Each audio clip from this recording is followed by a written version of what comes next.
And also, what do you think of the fact that there are these things now called Kindles? Well, I'm a fan of the paper books, actual books. I'm not opposed to ebooks. In fact, I won a Kindle at our church picnic. I kept joking around. There were like 400 people there, and I kept saying, okay, they're going to draw my name. They're going to draw my name. And sure enough, they did.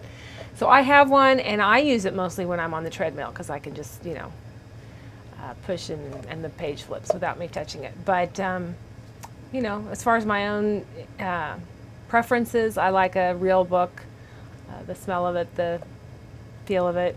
And for my kids, they all have bookshelves in their rooms, and I always say, it's great to have a book on. Well, they don't even have e-readers, so it doesn't pertain to them. But I always tell them, have your favorites, and those are they're like friends, and you want to be able to go back to them and share them with people that come over, and it's kind of a slice of who you are on that shelf. So I think that's important.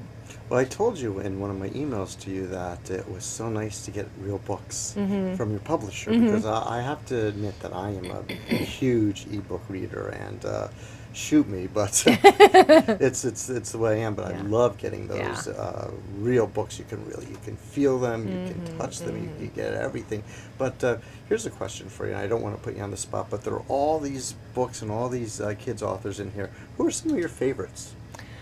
My favorites are definitely the ones I read as a kid. I've continued to read children's books as an adult, and I've loved them. But the ones I connected with as a young reader are the ones that stand out. Definitely Madeline L'Engle, New England Times series, all the Little House books, the Anne of Green Gables books. I mentioned earlier that we traveled a lot when I was a kid, and we went to Canada. We saw the home of Lucy Maud Montgomery, the author of Anne of Green Gables. My mom read the book aloud as we were traveling up there.